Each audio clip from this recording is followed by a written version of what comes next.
Здравейте! Good afternoon. Thank you very much for being here in this room. We are launching our panel on AI and augmented reality. As all our guests, our panelists are English speakers, I'll switch to English. Let me just say that I'm very grateful that we have the chance to hold this discussion for a second year in a row. Empowering, but also super intense forum that has been this year's Green Transition Forum. I'm extremely proud and honored to be in front of you for the second year in a row for a discussion about emerging futures, artificial intelligence, and augmented realities. It is one of the most important topics that we're currently faced with, and I'm honored to be surrounded by some of the leading minds in the world in the realm of artificial intelligence and emerging futures. So I'm joined here today by the incredible group of people that are shaping the future of artificial intelligence globally and on European level.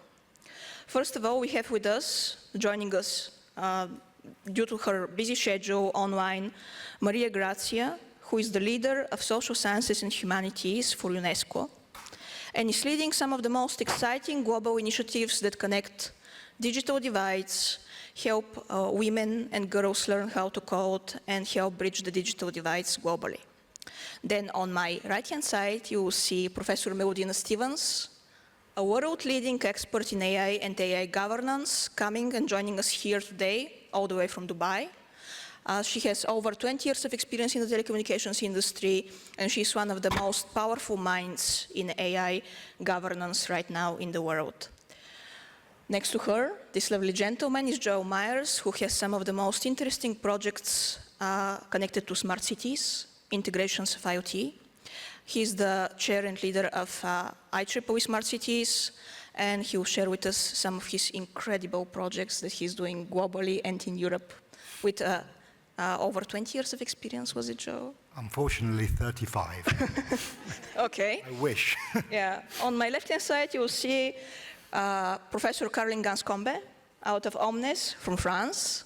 She's a world-leading business mind. She's incredible with artificial intelligence, and she creates some of the most powerful algorithms that are going to empower us to monetize better in the future. Next to her is my friend, David Kvarternik, who is a leading founder in Slovenia XR, and one of those people who makes the world of 3D happen for virtual worlds, and is probably one of the most exciting founders in Europe right now, if you want to do immersive technologies. And next to him is Andreas Windisch, who is a theoretical physicist, computer science expert, an engineer, a cybersecurity expert, and one of the most brilliant people that I have had the chance to meet recently. So this is the short intro, and we're going to go right ahead into the discussion. Maria Grazia, thank you so much for joining us online. I know that it was difficult for you, and I know that you have global travel coming up in the realm of AI ethics in the next week. So could you please share with us a bit of the perspective of UNESCO of what is happening globally with artificial intelligence, and what are the most interesting challenges, but also mainly opportunities that we're going to be facing in the next couple of months? With pleasure, Monica. And sorry not to be there with you in person. I hope you hear me well. Yes, we can hear you. Do me thumbs up if you do. And thanks a lot also for the kind introduction. Now, I was asked by the time I was joining whether I would have slides or not. And I remember I was at a conference and they told me, like, do you have slides or do you have something to say? So perhaps I'm going to have something to say now, because the topic you're putting on the table is a very interesting one, a very relevant one that UNESCO has been working at since 2021, or at least that's when the world learned that UNESCO was active in this space of the ethics of artificial intelligence. Whereas the work had started much before, because we have some experts committee that have been working at identifying those technologies that actually may have an important societal impact, and that's what we define as ethics of science and new technologies, led by my colleague Daphna Finals.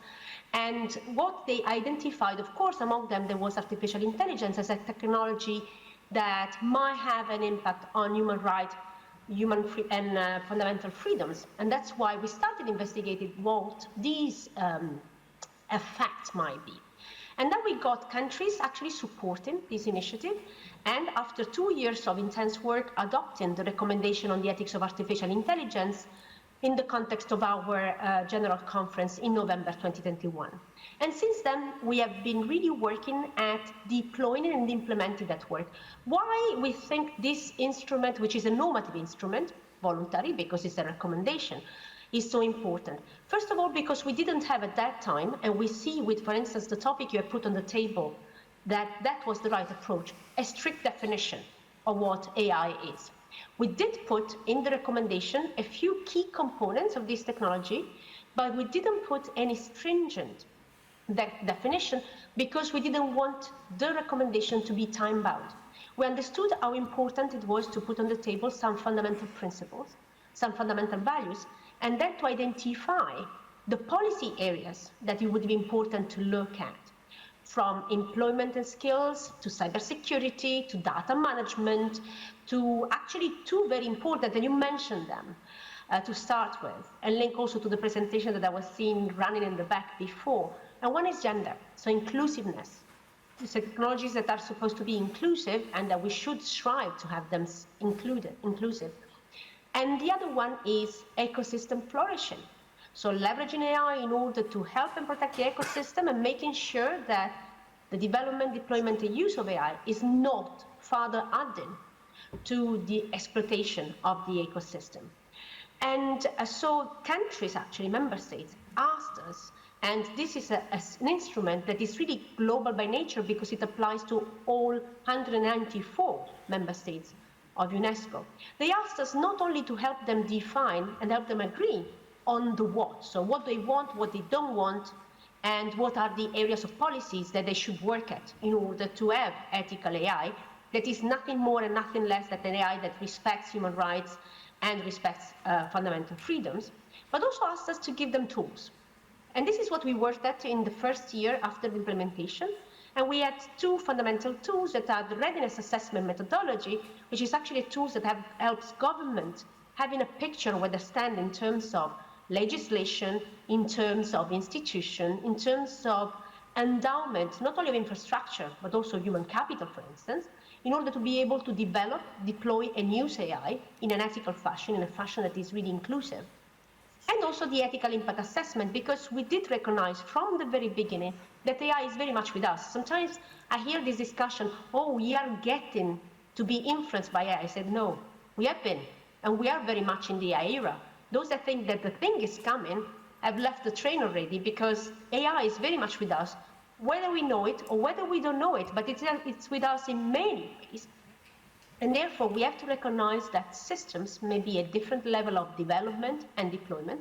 And therefore, if we have already started with some technologies, it is important to be able to assess whether they are ethical by design and whether they deliver the results that society wants them to deliver at any point in time. So we have to be able to provide governments, because they are our most important stakeholders, but we work with a completely different array of stakeholders around the world, because, I mean, it doesn't make sense to work on AI without doing it in partnership with, for instance, with NGOs, with academia, and last but not least, and importantly, companies, because the majority of these technologies is developed by private entities and used by private entities. And anyway, if we are to believe the promises of AI to solve society's problems or help them address them, and to trigger and increase, let's say, economic development and growth, and with it, societal welfare and well-being, well, then we have really to bring everybody around the table. Now, let's go back to the point and the topic of today, that is augmented realities. Because very often we are challenged and we are asked at UNESCO, like, yeah, you know, but your recommendation dates 2021, and in AI times, it's like a century from that. How do you think that can be still applicable? Because that's a challenge that we are always asked. And if anything, as I said, the definition was sufficiently broad to accommodate. And for instance, we did do an exercise by the time one of the new technological trajectories became mainstream, because of course the expert had been on that for some time, that is generative AI, and we test the applicability of the framework of the recommendation on generative AI, seeing that it was much fit for purpose. Because what, in a nutshell, it says, and this applies also to augmented reality, which actually goes at the margin of merging really reality with additional and very often AI-generated content, is that, in a nutshell, the recommendation tells societies, agree on what you don't want these technologies to do, and then let flowers bloom. That is, let innovation take you to the next level or address problems that seem to be difficult to address before. Think about what AI has done in relation to the discovery of vaccines. Think about what AI can do in order to address issues related, for instance, to finding solutions to rare diseases. Think about what AI has been doing already with issues related to climate change to optimize water resources in agriculture, for instance, improving crop yield, and there are many more. Think about one of the most important tasks that UNESCO is supposed to accomplish, and is to empower education system and help everybody get quality education. And think about, especially for instance, augmented reality, or even synthetic content more generally, which is the generation of, from data to images to voices, even mine, for instance, and customize the production of knowledge and the absorption of knowledge. Perhaps if we are in constituencies like the beautiful setting that I can see you are in, it becomes less evident, the power, for instance, of synthetic content, not in a bad way, but in a nice way. But imagine the power of having a top professor being able to say, in a language which is very not much used, and teach students about some complicated stuff that otherwise they would never have access to. And of course, we know from psychological studies that delivery in person, personalized delivery, delivering the language, it has much better reception by the students, and actually, let's say, raises the possibility and the quality of the learning of the students. So, you know, things are not good or bad per se. They are good or bad insofar as the way, in relation to what we use them for. So even synthetic content, and these very often, by the time someone talks about synthetic content, we hear talk very much about fake news, for instance, or deep fakes, which are really, really dangerous and can be actually, they're a very bad development. They can nevertheless, so synthetic content can actually help create, for instance, data that help fix databases when some points are missing, in order to make them much higher quality, much more balanced, and therefore much more representative, and then allow AI itself, for instance, to address a much more challenging problem, or to address in a way that is much more inclusive, so that really takes into account the different populations, for instance, that should be there, but they're not there. So if we think about what the recommendation on the ethics of artificial intelligence has to say, well, it has to say a lot of things and is able to steer the development in the right direction and by design, because that's another component that I think it's important to underline, and is that ethical thinking should not be an ex post thought. It's not that by the time you develop something, then all of a sudden say, okay, oops, are we going, have we done it in the right way? Is there something that we could do in order to make it societally optimal? Well, no, perhaps at that point it's too late. Yes. That's why the recommendation informs all the development, and this is relevant to what we have been seeing also in the last 6 months. That is, I am sure that you have been talking, or you will be talking about agentic tools. Yes, and that, together with augmented reality, it takes us to the next level of the game. I see you, Monica, you want to say something. Yes, Please do. thank you very much, Interrupt me Maria anytime you want. Grazia. That was an incredible setting of the scene for us for the discussion. I'll come back to you for the readiness assessment methodologies for the countries and how Bulgaria can step into a bigger role there, because that is one of my dreams, to actually implement these assessment frameworks in our country. Because we are always scared that we're trying to catch up with something or somebody, and the topic and themes of this forum have been about competitiveness and all about how Europe can catch up to the United States and to Asia in the realm of artificial intelligence. And I'm so happy to go now to one of my very good friends and a leader in AI governance, Professor Melodina Stevens, who can share with us her perspective on what we're currently seeing in the world that is important, that is going to enhance our capacity to catch up or to do more. So what is there, Professor Stevens? So thank you so much. First of all, thank you for inviting me to this beautiful city and beautiful country. I'm very honored to be here. But before I start, could I just have a show of hands? How many of you are a little bit worried about AI? Okay, how many of you are very optimistic about AI? All right, and some of you, let's say we're somewhere halfway through. So that's a good starting point. When ChatGPT came out, for example, people estimated, and these are the consultancy firms, said maybe AI was going to be a $15 trillion company. Today, I think now UNCTAD has put it at 4.8 trillion, right? But when we think of AI as a system, it is hardware, software, data, and there's a lot of human endeavor behind it, right? And each one of those are important components for AI. So I'm coming from the lens of AI governance. I tend to be very negative or a little bit fearful of it, but Monica told me to be positive. So I'm going to tell you some of the positive things. In 2017, it was only Finland, Canada, and China that had national AI strategies. Today, we have 2/3 of the countries around the world with national AI strategies, right? Among them is the African Union, which is 54 countries. What I like about the African Union is they've put culture in their AI strategy, right? Europe is very unique in the sense we have different cultures. We have different histories.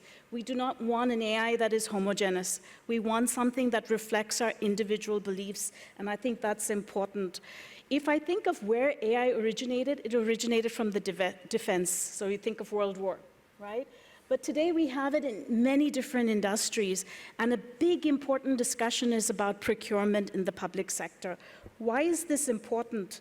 Public procurement is 1/3 of government spending. So can you think how much money governments can put behind AI? But I do want to caution you on this. There's very good evidence that 70 to 80% of public procurement or government digitalization projects that fail. So really the discussion we need to have is how can we create successful projects? And the only way to do that is to learn quickly.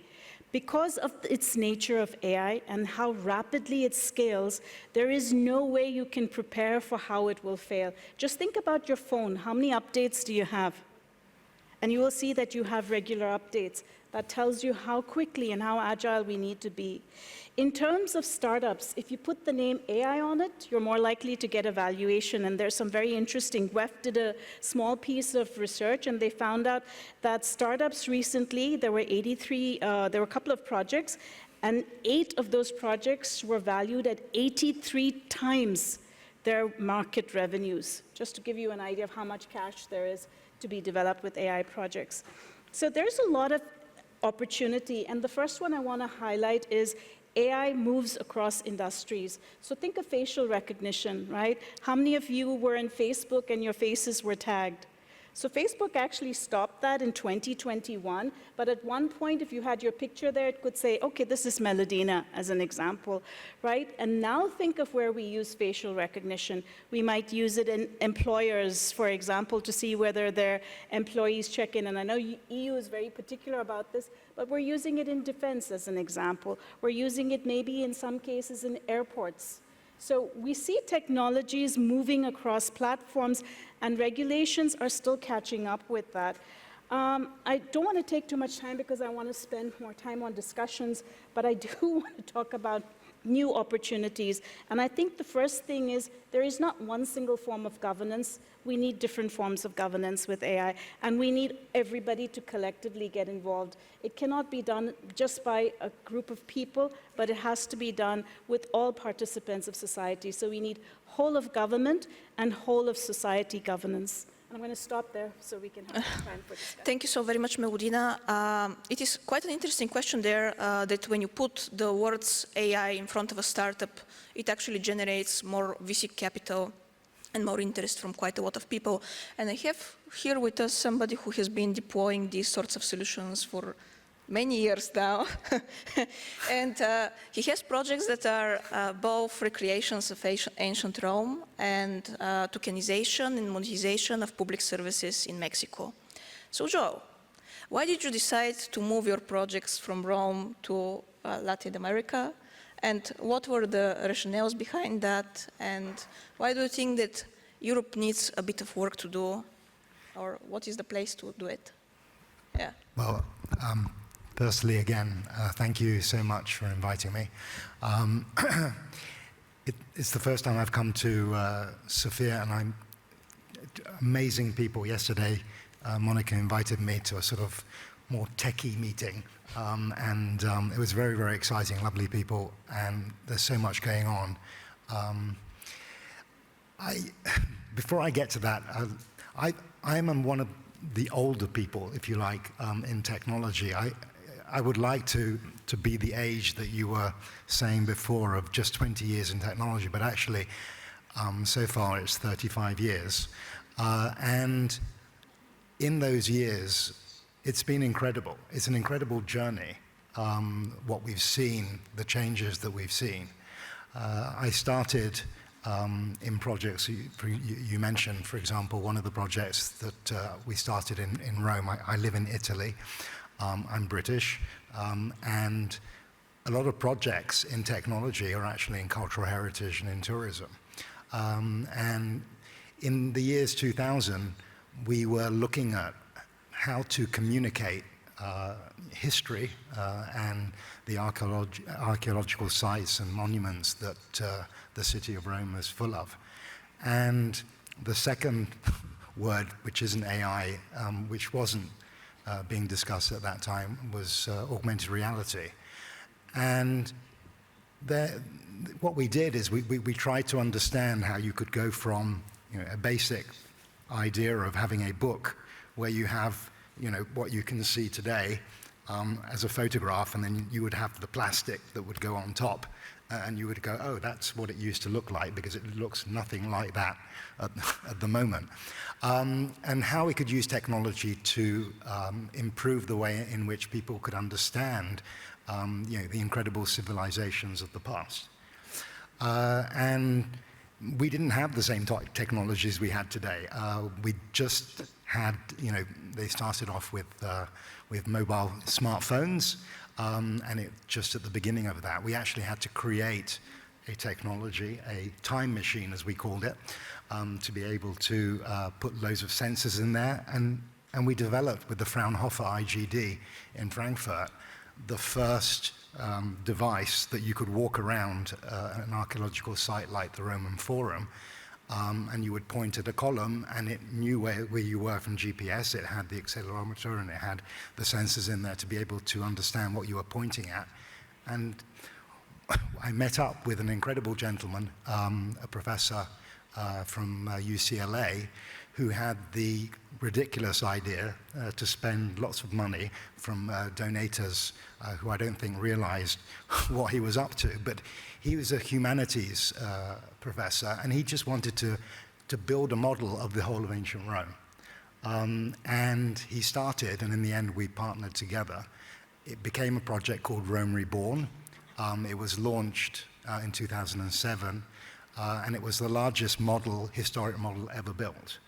And it used technologies from all around the world to also test new processing technologies, for example, from Intel. We worked with NVIDIA. In the end, Google put the project on Google Earth. It was the first historic monument to go on Google Earth. And it always went back to the same thing, which is, as a technologist, I asked myself, what are we trying to resolve? Why are we doing this?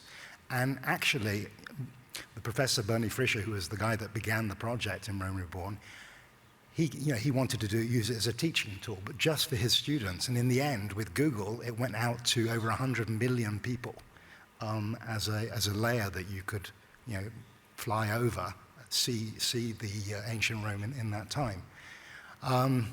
So, augmented reality is something that, has incredible possibilities.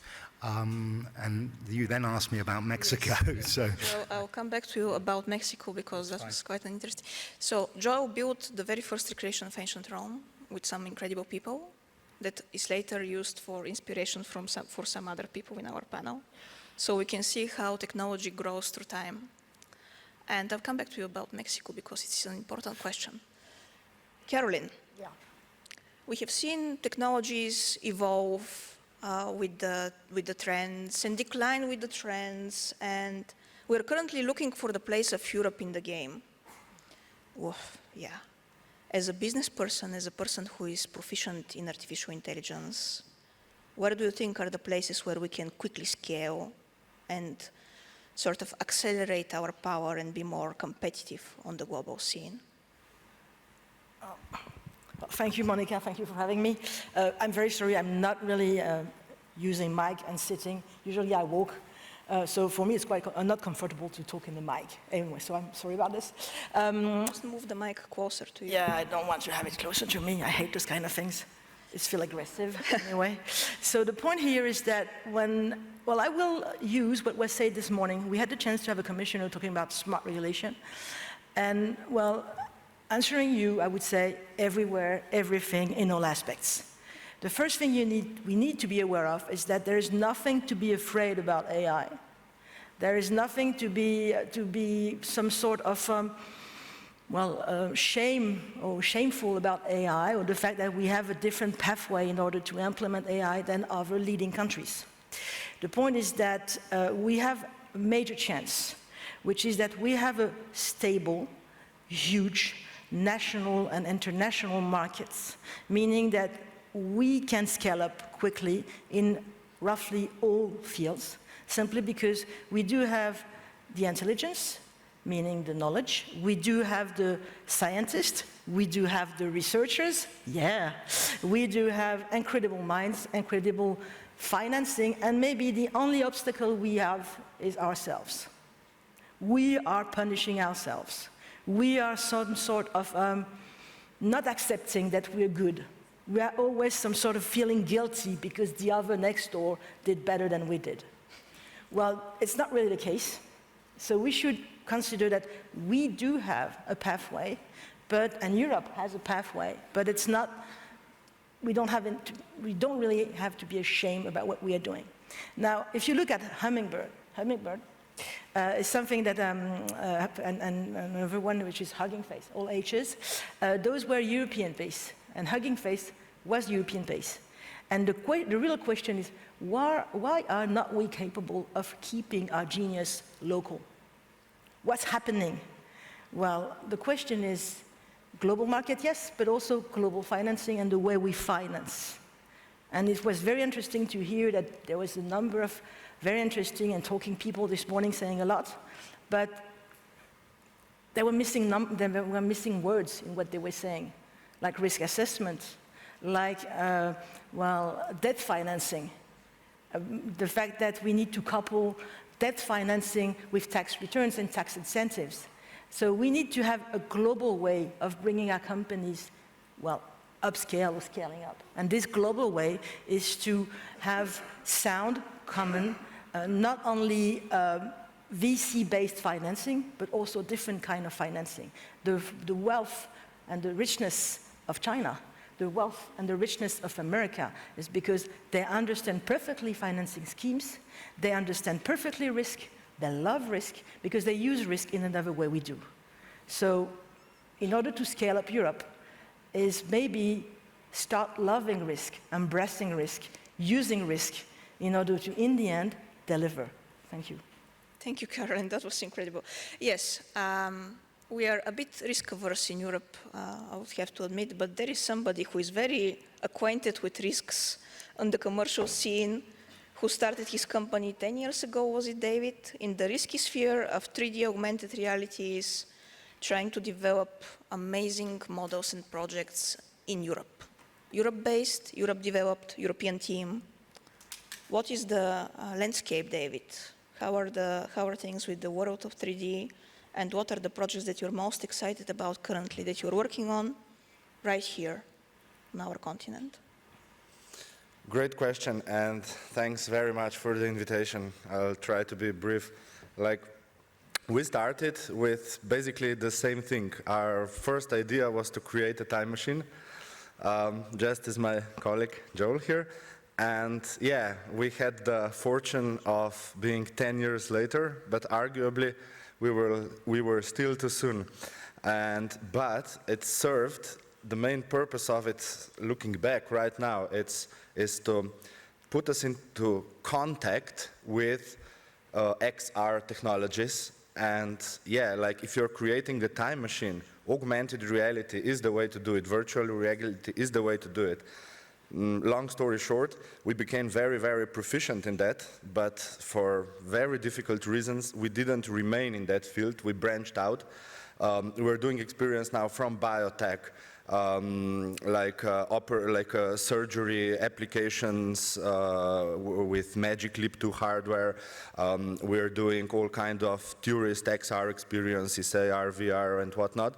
But what I'm most excited about right now, to be honest, for example, in VR experiences, we always, and no one has been able to solve it ever, the problem of when you have, let's say, at most 2 people wearing VR headset, and for majority of people it's still gonna be their first time, you're gonna need a physical person to guide them through it, be it they're physically putting on a headset or what do I do now, where to do, and this, and if you have a tourist experience, a bus will arrive with 50 people, and yeah, you could get 50 headsets. That's not that much of a problem anymore, but still, you would need at least 25 people on that tourist experience, which would make it prohibitively expensive, to say the least.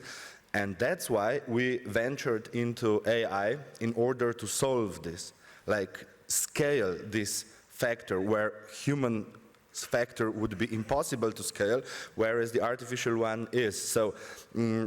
Long story short, we are right now at a phase. We've spent last 17 months now building we call it a tailor-made AI cluster system for the premier insurance company in Slovenia. And it basically knows 18,000 pages. It consists of a cluster of close to 30 LLMs, 6 or 7 now vector databases, and it's all interconnected, like the LLM is talking to each other, directing, advising, getting vector correlation inputs in between.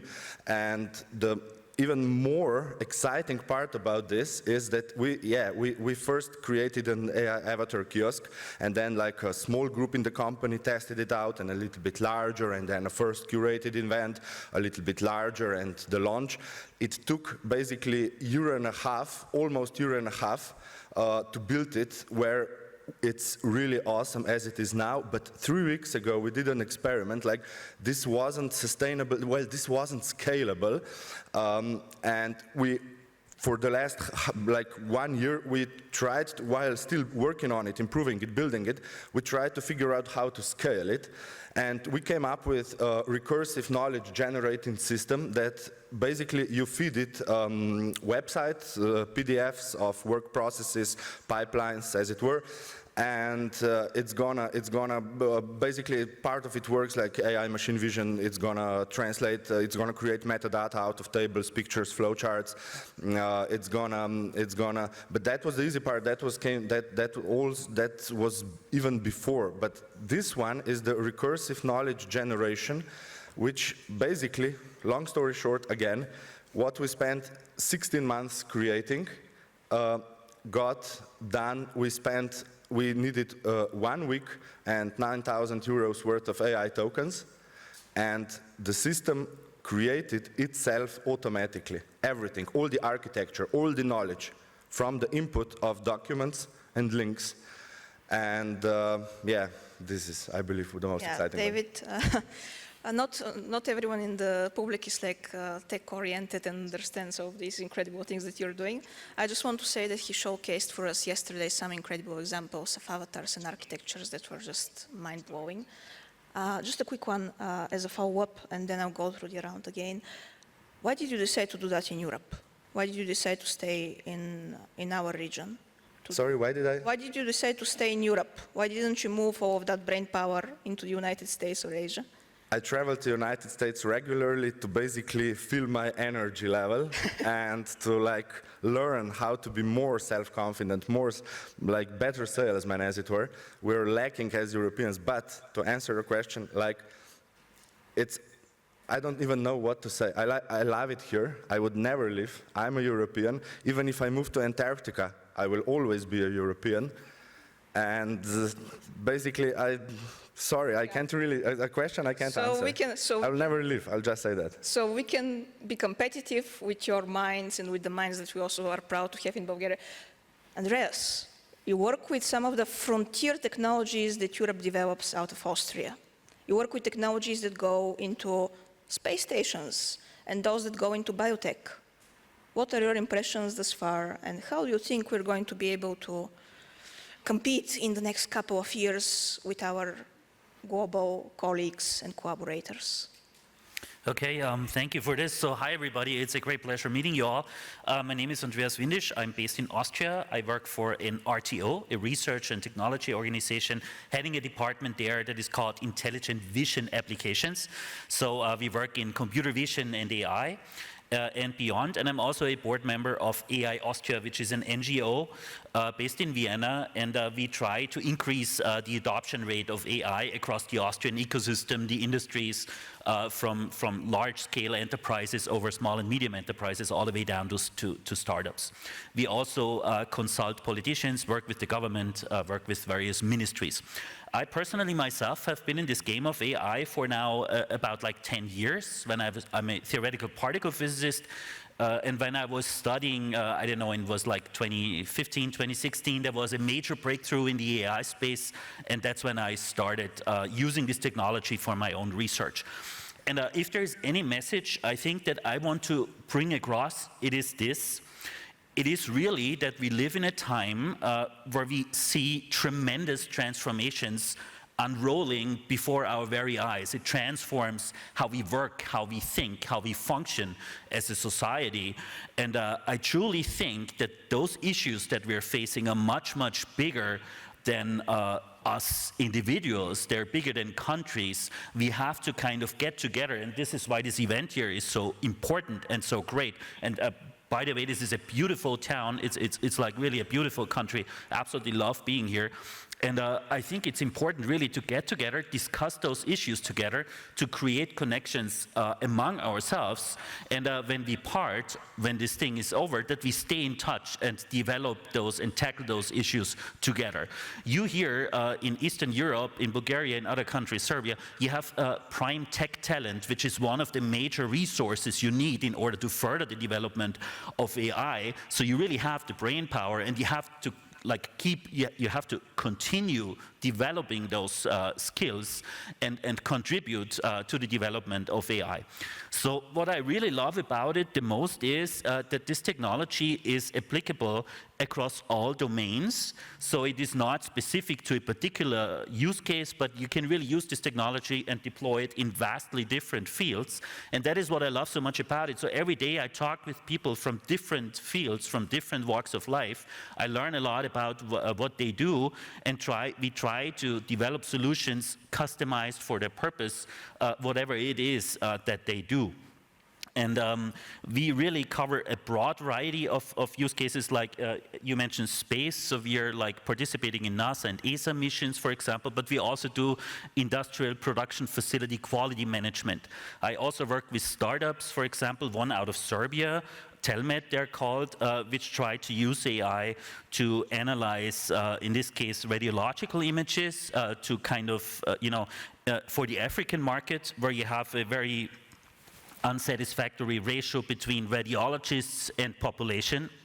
So you need to accelerate the process, and AI can help in the course of that. So ultimately, I think there lies a huge chance within this transformation for all of the countries in Europe, particularly because on a global scale, let's be honest, the main innovator is the US. There's China, of course, but we in Europe are lagging behind when it comes to developing and kind of setting the tone here for this technology.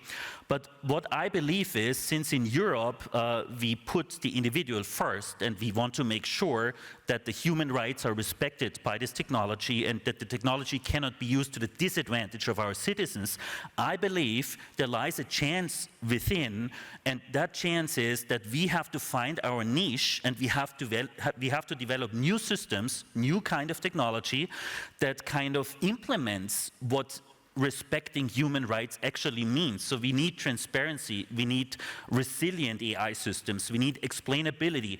All this kind of stuff is not quite there yet, and I think this is what we should do, and I don't think we should do it individually, I think we should do it together. Thank you very much, Andreas. That was quite an incredible way to describe it. Okay, I want to just quickly go back to Maria Grazia, if she's still online. Maria Grazia. Very much so, and enjoying the conversation a lot. Thank you so much for being here with us still. I know we're quite busy. A quick question on my side, because I know that you're implementing the RAMs across different countries, the readiness assessment methodology of UNESCO for the implementation of artificial intelligence systems. And it has been my long-term passion to sort of bring that methodology to our country. In Bulgaria, we have brilliant developers, we have brilliant coders, we have incredible tech ecosystem, as my colleagues found out yesterday and today as well. What do you think the challenges are when you come into a country and try and set up these assessments, and how can we help you come here and see us and implement those assessments here with us, with our ecosystem? Well, perhaps the biggest challenge is in the name that kind of betrays what we actually do. So we take a snapshot. We don't evaluate and punish the country, because I think that has been a bit of a misunderstanding around about the readiness assessment methodology. It is really to provide an accurate picture of the relationship, the coordination costs. For instance, some of the colleagues around the table mentioned them. It's about the endowment in terms of legislation that relates to the development, deployment, and use of AI, or the lack thereof. It's about the institutions that are involved or not, the stakeholders that are involved or not. So it gives you a snapshot. It gives you a picture of where a country is in the development stage of AI. And it's not about who is in the front and who is in the back. And we never gave up on, they never really allowed, and will never allowed, to have confrontation across countries. That is, it's not an index. It's not that someone will come on the top and others will come on the bottom.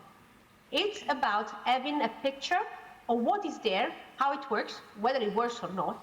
And of course, the fact that, for instance, by now we have more than 70 countries undergoing or having undergone already this exercise allows us to identify some good practices, how to reduce coordination costs, what are the kind of the legislations that work, what are the kind of the legislation that don't work, and be able to provide this kind of information to the countries that are still at the development phase in terms of the relevant legislation, infrastructure that we are talking about, whether or not they need coordination mechanism or they can leverage something that already exists, right?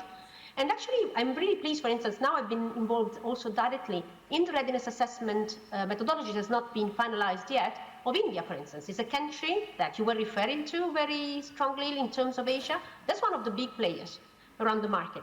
And the importance of having an exercise like that is not to be evaluated, assessed.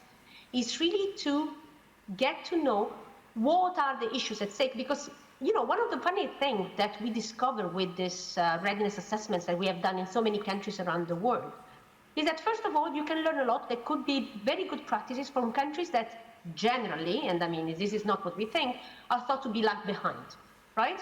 You see a lot of very interesting initiatives, interesting approaches, and that work, actually, for instance, coming out of Africa. Some of the speakers before, they were mentioning that there was a strategy, an AI strategy for Africa, and also championed by the African Union. And for instance, UNESCO has been working side by side with them to develop it. And so really doing things well by design. You also discover that many places, a lot of ministries, for instance, a lot of agencies are using AI with no guardrails. You know, they've been using, they've not been coordinating, and everybody's taking different approaches without exchanging. So, for instance, in countries where you have ministries of communication and information, I mean, then in countries things change, take different names, but the mechanism that you would expect to be in place for coordination. Like I heard the discussion before talking about smart strategies.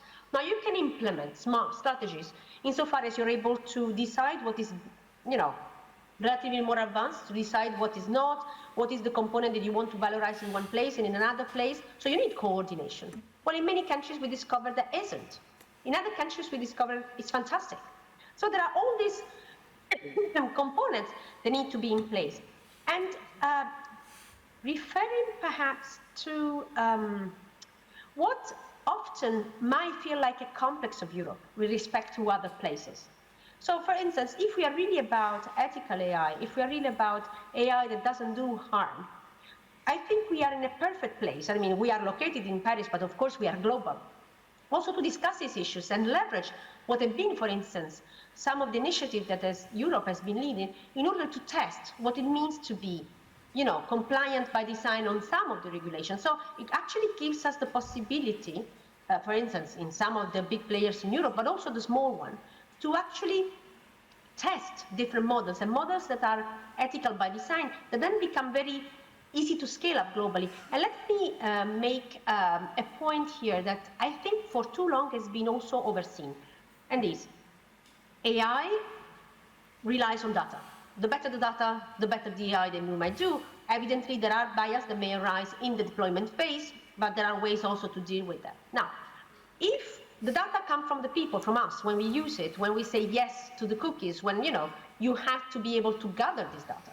If people start not really having the trust in the technology, we will start being over-selective, and perhaps those that are more informed will be even more selective, which means that the data in turn on which the AI will rely are going to be at best partial and non-representative, which means in order to have a system that performs, companies themselves will have to make much bigger efforts in order to fix the data and also to make systems that are fit for purpose. So in a nutshell, ethical AI, AI that respects human rights and fundamental freedoms, is actually good businesses. Because you can test and have it work. For instance, AI that is inclusive is not good only for those that are included. It improves the systems themselves. Think about, you know, going back to the issue of Europe. We have a number of languages, and some of them are not easy at all. I mean, I'm Italian, and that's hence my hands using when I talk, but, you know, we don't have the very peculiar accent that, for instance, you have in when you speak Czech, or the kind of language and sounds that you have in Finnish. And they are relatively small languages, right? So very often the foundational models might not be there to fit those purposes. But the issue of including these languages, the material that is in these languages, also helps the design of the system themselves. And they perform better because of the number of ways in which we all know system might be brought to perform, or also applying new different approaches to the way in which AI works. So to cut the long story short, the RAM is not about giving countries a mark.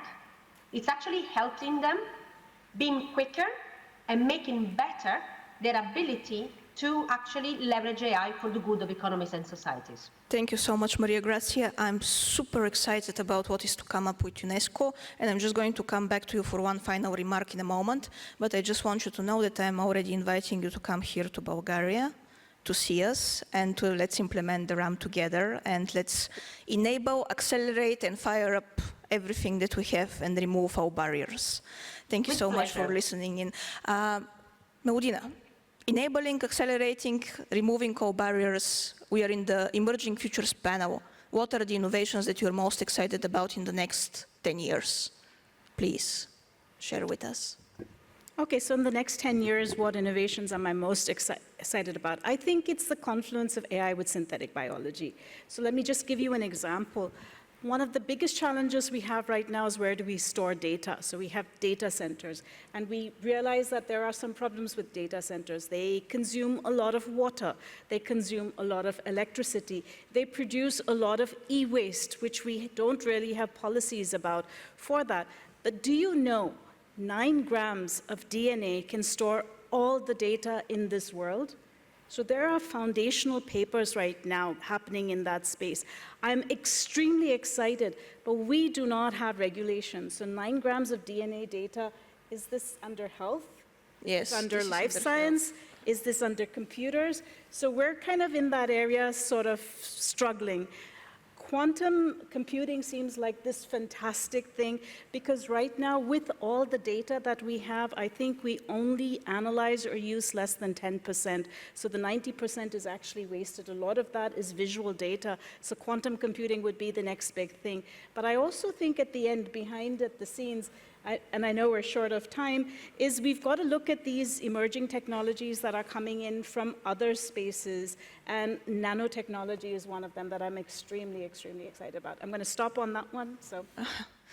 I'm also excited about nanotechnology, but I want to really quickly go back to Joel for him to tell us more about his Mexico projects and what they are about and what the difficulties of implementing such things potentially in Europe. We're hoping to implement some here in Bulgaria as well soon. So let's hear a little bit more about that, Joel. Yeah, so just touching on the first panel this morning was obviously very much about the European Union and the Commission. And obviously, I'm an entrepreneur. I also wear the hat of the Smart Cities Chair for IEEE, which is obviously very, very different when you're talking about things like standards and interoperability. When the European Union talks, everyone is obviously interested in getting funded. And a lot of the discussion is then placed on, startups and the ideas of trying to work within the single market. And I think one of the things that is an eye-opener while I've been traveling around most of my life, but especially under IEEE, visiting countries that very, very exciting times, is that Europeans are extremely well respected outside of Europe. And working in places like Latin America and Mexico, there are a lot of projects that, especially in smart cities, but with AI or with the discussions we're having at the moment, of course, everyone wants to talk about these things. But in the end, you need to look at the problems that each country has. And very often, we have the solutions. European companies, startups, have the solutions. The issue is how to get yourself out there. And when you're out there, there are some very, very interesting projects. I've been working on public transport, smart currencies with local, circular economies with currencies. And these projects are not happening in Europe. They're happening in Africa. They're happening in Rwanda or Uganda, or they're happening in places that are very exciting. And I feel that sometimes we're too comfortable. When we get back, I live in Italy, so food, wine, and everything else, we get too comfortable. But we should get ourselves out there. As Europeans, there is a lot out there that we can do. Thank you so much, Joe. I'm excited to do some of that work here as well. So we're going to have next year, hopefully with Maria Grazia and with you, we're going to have strengthening and alignment of implementation of technologies right here in Sofia. Caroline? Same? No, not the same.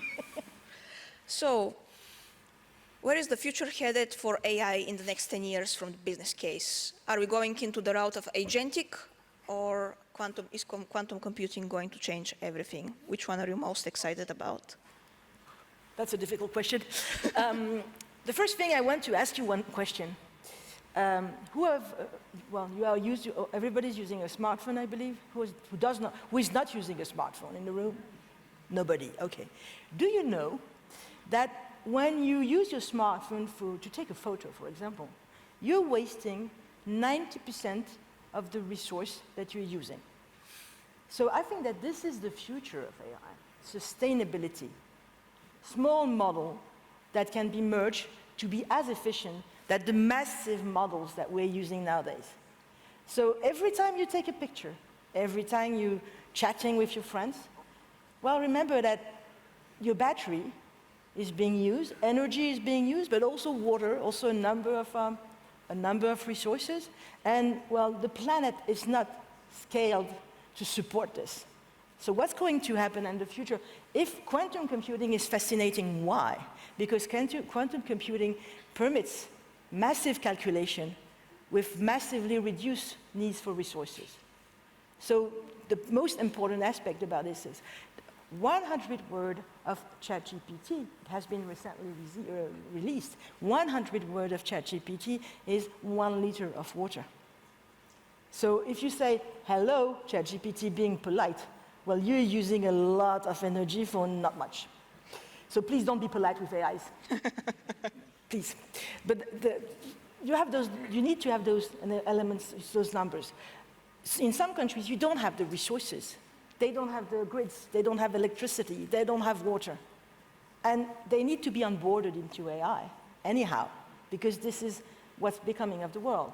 So how do you do that without resources? So micro models, model mergings, resource-efficient data centers, or data centers also producing other revenues, for example, through neighborhood heating and those kind of things. Those are the futures. If we do not answer the question about resources, then, well, AI will go into some sort of a happy few system, which is not sustainable, I mean, on an economic point of view, and it's not usable. So being on people onboarding, general onboarding, sustainability, and please don't be polite with AIs. I love that. Yes, David, as a technologist, as a technical person, what would you do in the next 10 years if you had those sorts of systems that Caroline was just describing? Those lightweight, freemium, premium models that don't use so much water and don't destroy the ecosystems? Well, 10 years is a long time frame. In 10 years, perhaps all these problems will be solved by then, let's hope. We're still, what am I most excited about the near-term future? We're at Green Transition Forum today, and I'm going to give a very practical, specific example. I drive an electric car, and always all the non-users always ask me things, whether how about the range, how about that, those stuff, for me, that's not the problem. The problem really lies in the lack of two things: where the chargers are, what is the most, okay, you want to go for lunch, you want a little bit sightseeing, when you want to do it, what is the order of this event? And if you nail it down, if you do proper planning, life with an electric car is an awesome one, but if you don't, so you either need a lot of your manual search and input, but AI could do that for you. So for example, existing infrastructure could work with a few more chargers perhaps, but the point is such an intelligent system, it would basically know you and would give you the route. And one more example, for the green transition, we know a lot of processes, a lot of decisions, political ones, business ones, that need to be done in order to achieve it, or to get as close as possible to a future that we desire as Europeans, as humans even. And the opposition, in my experience, and I'm going to apologize for my subjective opinion, but the opposition a lot of times, such as the case with electric vehicles, with huge oppositions, with people who know very little about them. Even with the green policies, a lot of opposition doesn't come from actual arguments, scientific arguments, economic arguments. It comes from a lack of knowledge. And AI, we're basically a project we're going to work on in the near future, we hope. It's going to be basically communicating, how to communicate decision in smart cities, how to communicate planning decisions, how to basically bridge the imagination gap for people, how to inform people and make them participate in the decision-making process. That's what I'm most excited about, actually. I'm excited about that one as well, David, and fingers crossed it all works out. Andreas, what are you most excited about in the next 5 to 10 years to be emerging, and what is the future you're expecting to see? Okay, so over the next 5 to 10 years, it's a tough one. I mean, one thing is for certain, everything that right now has a prototype status or has a very low technological readiness level will develop further and will become available. And the models that we have, which are performing very well nowadays, will become smaller, they will become more energy efficient, and therefore also, you know, more accessible. So, but those, you know, once-in-a-lifetime shots that come out of the blue, like, I don't know, like the development of Transformers in 2017 that even enabled and fueled the development of GPT models. I mean, who knows really? You cannot have those on your radar. They just happen, and it's impossible to foresee this. But one thing I think really that we should strive for is to develop models at scale where they make sense. So identify use cases, as you mentioned, like the green aspect, green transition, but also in health or in other disciplines that really benefit all of us. We should identify those and really find cases where we can deploy the technology at scale.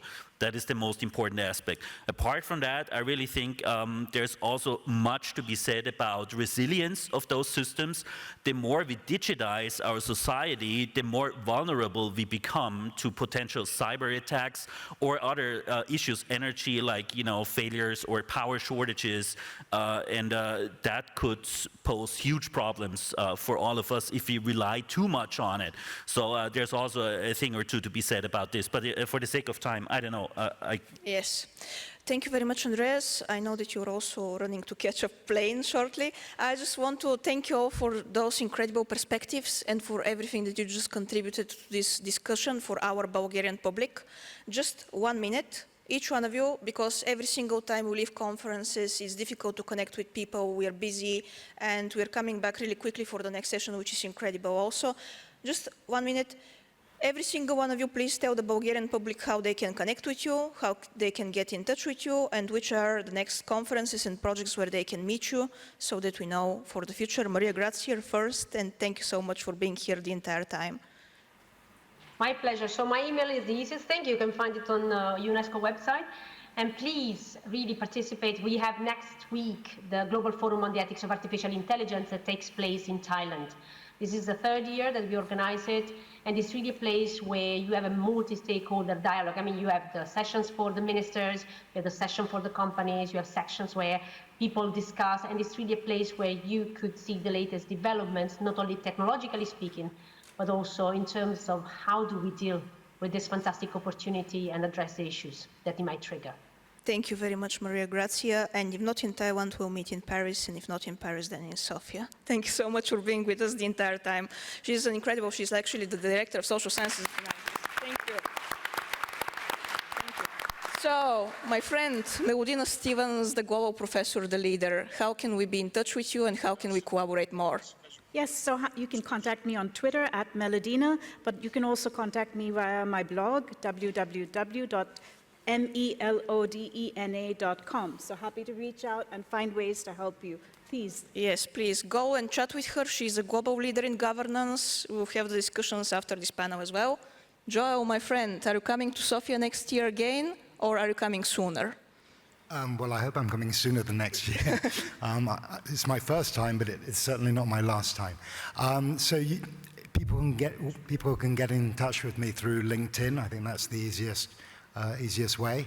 Wearing 2 hats on the entrepreneur side for technology, anyone that has interesting technology, anyone that's doing interesting projects, especially in smart cities, I love to hear, I love to talk about them.